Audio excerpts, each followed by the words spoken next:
Master minds commerce చదవాలనుకునే 10th inter విద్యార్థుల తొలి ఎంపిక. అండ్ ఇంకో చిన్న క్వశ్చన్ సార్, ఎడిటర్లకి యాక్చువల్గా సాంగ్స్ విషయానికి వస్తే ఆ కొరియోగ్రాఫర్లు వాళ్ళు వచ్చి ఎడిట్ చేసుకుంటారు, లేదా ఫైట్స్ విషయానికి వస్తే ఆ యాక్షన్ మాస్టర్స్ వచ్చి వాళ్ళు ఎడిట్ చేసుకుంటారు. అయితే ఒక పాట చూస్తున్నప్పుడు మీరు ఫైనల్ చేయాలి కదా, వాళ్ళు చేసుకున్నా కదా సినిమాలో ఇంజెక్ట్ చేయాల్సింది మీరే. అలాంటప్పుడు చూస్తున్నప్పుడు మాంటేజ్ షాట్లు ఎడిటర్లకి చాలా బాగా నచ్చుతాయి, మంచి మాంటేజ్ షాట్లు ఉంటాయని చెప్పారు. అలాగా ఒక పాటలో మాంటేజ్ షాట్లు బాగా తీసే డైరెక్టర్, మీకు నచ్చే డైరెక్టర్ ఎవరు? చాలామంది ఉన్నారండి. ఇప్పుడు బొమ్మరిల్ భాస్కర్ బాగా తీస్తాడు మాంటేజ్లో, శేఖర్ కమల బాగా తీస్తాడు, ఇంద్రగంటి మోహన్ కృష్ణ గారు బాగా తీస్తారు, బుజ్జి పరశురాం బాగా తీస్తాడు. వీళ్ళందరూ మాంటాజెస్ పైన ఎక్కువ డిపెండ్ అవుతారు, డ్యాన్సుల పైన కాకుండా కథని మాంటాజ్లో చెప్తారు. కాబట్టి అవి కొంచెం ఛాలెంజింగ్గా ఉంటాయి మాకు. ఆ 4 minutesలో మేము ఒక 20 కథలు చెప్పాలనుకోండి. ఆ 20 కథలు 4 minutesలో ఎలాగ ఏ లిరిక్కి ఏది మ్యాచ్ అవుతుంది అంటే అనేది మేము పెట్టి చూపిస్తాం. అందుకు వాళ్ళ పాటలు చూస్తే మీకు ఒక సినిమాలానే ఉంటుంది కానీ సాంగ్లా ఉండదు. అవును, డ్యాన్స్ సాంగ్లు ఏమైనా మాస్టర్లు కట్ చేసిన దాన్ని మేము కరెక్ట్ చిన్న చిన్న వేవ్ కరెక్ట్ చేస్తాం. కొన్ని ఇప్పుడు లారెన్స్ మాస్టర్ ఏంటంటే 4-5 యాంగిల్లో తీస్తాడు, కానీ ఏ యాంగిల్లో మూమెంట్ బాగుందో ఆ యాంగిల్ ఫుల్గా వదిలేస్తాడు ఆయన, ఇంటర్ కట్ చేయొద్దు అంటాడు ఆయన. ఆయన ఏమంటారు, ఆయన వర్షన్ ఏంటంటే, సార్ ఎడిట్ 4 షాట్లు కట్ చేశారని చప్పట్లు ఎవరు కొట్టరండి, డ్యాన్స్ మూమెంట్ బాగుంటే కొడతారండి, కాబట్టి ఏ యాంగిల్లో బాగుందో అదే పెడదాం అంటాడు ఆయన. ఇలా ఉంటాయండి, తేడాలు ఉంటాయి డైరెక్టర్కి. మేము అది వాళ్ళని ఎవరు ఎలా కావాలో అలా చేస్తాం. మేము చెప్తాం, మేము నేర్చుకున్నది చెప్తాం. సార్ ఈ యాంగిల్ బాగుందండి, ఫుల్గా దీంట్లో వదిలేదు, లేదండి ఈ యాంగిల్ కూడా పెట్టండి అంటారు. చెప్పి చూస్తాం, వినకపోతే ఇంక వదిలేస్తాం. అలా ఇవన్నీ నేర్చుకున్నవే మేము. బట్ వీళ్ళతోనే కదా మీకు ఎక్కువ సమస్యలు? లేదు, సమస్యలు ఏముండవు. ఇప్పుడు సాంగులు తీస్తున్నారు, 6 పాటలు తీస్తారు, మాకు సినిమాలోకి పడట్లేదు, తీసి ఒక 2 పాటలు తీసి పక్కన పెట్టేద్దాం సార్ అంటాం. ఈ పాట అనవసరం అండి, థియేటర్లో లెగిసి వెళ్ళిపోతారు, వద్దండి అంటాం. బట్ వాళ్ళు వర్క్ చేస్తారు. కొంతమంది వింటారు, కొంతమంది వినరు. అంటే సినిమా చూసినప్పుడు ఎందుకంటే 5 నిమిషాలు ఆపడం ఆడిటోరియంని, ఆపొద్దు, సినిమాగా వెళ్ళిపోనియండి అని చెప్తాం. సినిమా ఆడిన తర్వాత కావాలంటే జాయిన్ చేసుకోండి అని చెప్తాం. అలా ఉల్లాసంగా మంచి ఎగ్జాంపుల్, 4 సాంగ్ యూరోప్లో తీశారు, డ్యాన్స్ సాంగ్. మేము 2 సాంగ్లు తీసేసి పక్కన పెట్టేశాం. ప్రొడ్యూసర్ వచ్చి గోల, మా కొడుకుని ప్రమోట్ చేసుకోవాలి, లేదండి మీ కొడుకు ఆ సినిమా ఆడాలా, పేరు రావాలా మీ కొడుక్కి, లేకపోతే సినిమా పోయినా పర్వాలేదు అంటే పెట్టండి అని అన్నాం. విన్నా లాస్ట్ అల్టిమేట్గా, బట్ ఆ టైంకి హర్ట్ అవుతారు. అలా డైరెక్టర్ కూడా మమ్మల్ని వింటారు, తీసుకుంటారు. అలాగా అన్ని సినిమాలకు ఉంటాయండి. చాలా సినిమా, బద్రిలో సాంగ్ తగ్గించాం, పేతాస్ సాంగ్ చాలా చిన్న సాంగ్ చేసాం, ధర్మచక్రంలో అయితే ఒక సాంగే తీసాం పేతాస్ సాంగ్. అలా చాలా సినిమాల్లో జరుగుతుంది. అలా సాంగ్ పడట్లేదు అంటే సాంగ్ తీసేస్తాం. సార్, యాక్చువల్గా పవన్ కళ్యాణ్ గారితో మీ పరిచయం లేదా ఫస్ట్ సినిమాకి పనిచేసినప్పుడు, అంటే ఆయన ఎంత పెద్ద టెక్నీషియనో చాలా మందికి తెలియదు. ఒక స్టార్గా అందరికి తెలుసు, కానీ సబ్జెక్ట్ మీద ఆయనకి మంచి గ్రిప్ ఉంటుంది.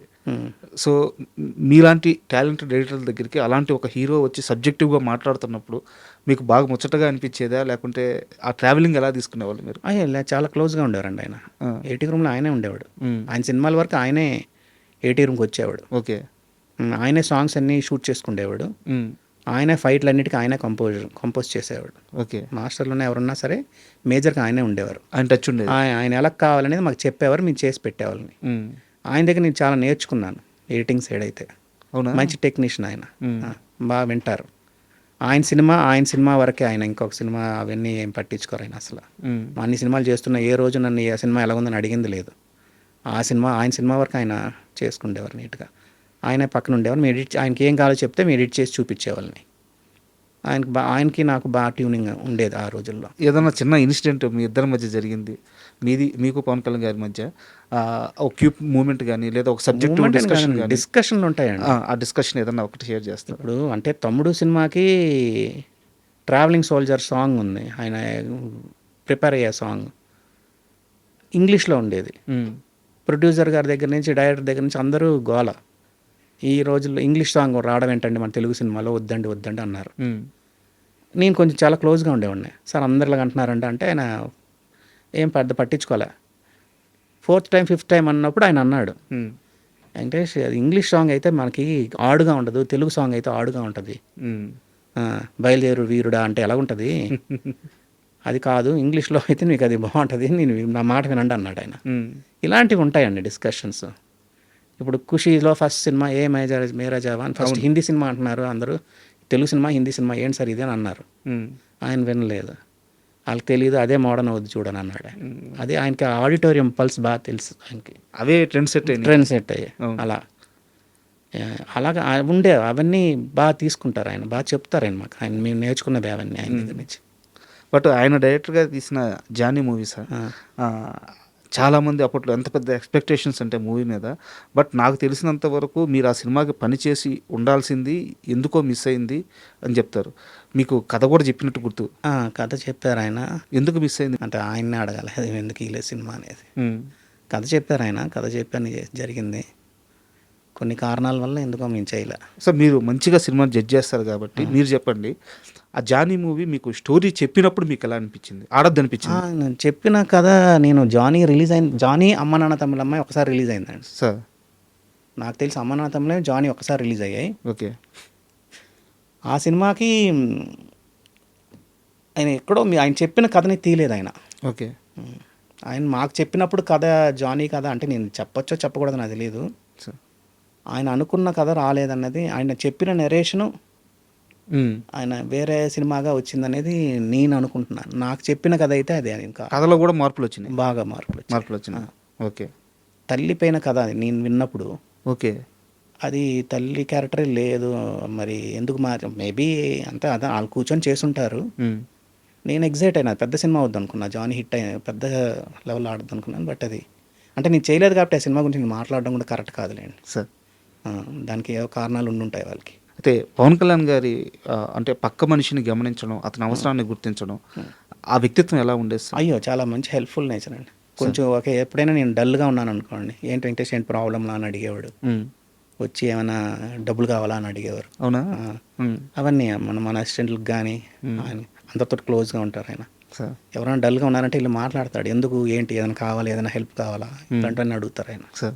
సార్ ఒక చిన్న డైరెక్టర్ యుఎస్లో చదువుకోనో, సినిమా మీద పట్టు సాధించో ఇండియాకి వచ్చి నేను మేకర్ని అవుతాను, డైరెక్టర్ని అవుతాను అంటే డబ్బులు పోగొట్టుకుంటావు, వద్దు వెళ్ళిపో, నువ్వు ముందు తీసిన సినిమా బాగలేదని మీరు చెప్తే ఆ డైరెక్టరు మీ చేత తన సినిమా బాగుంది అని చెప్పించుకోవడానికి పంతం బట్టి ఈరోజు స్టార్ డైరెక్టర్ అయ్యాడు. అవునండి, శేఖర్ కమ్ల గారు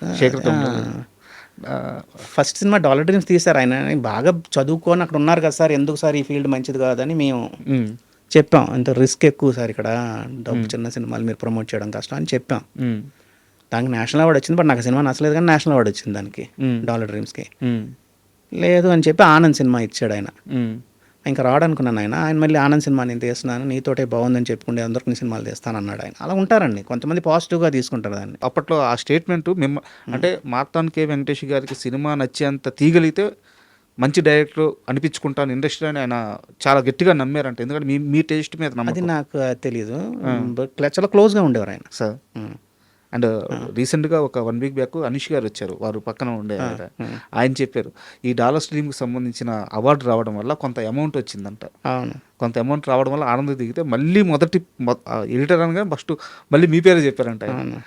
వెంకటేష్ గారి దగ్గరికి వెళ్ళాల్సిందే, ఆయన చేత సినిమా బాగుందని చెప్పించుకోవాలన్నారు. అలా బాగా తీసుకుంటాడు, పాజిటివ్గా తీసుకుంటారు ఆయన. ఎక్కువ రాస్తారు, ఫస్ట్ కట్ 5.5 6 hours వస్తుంది అయింది సార్.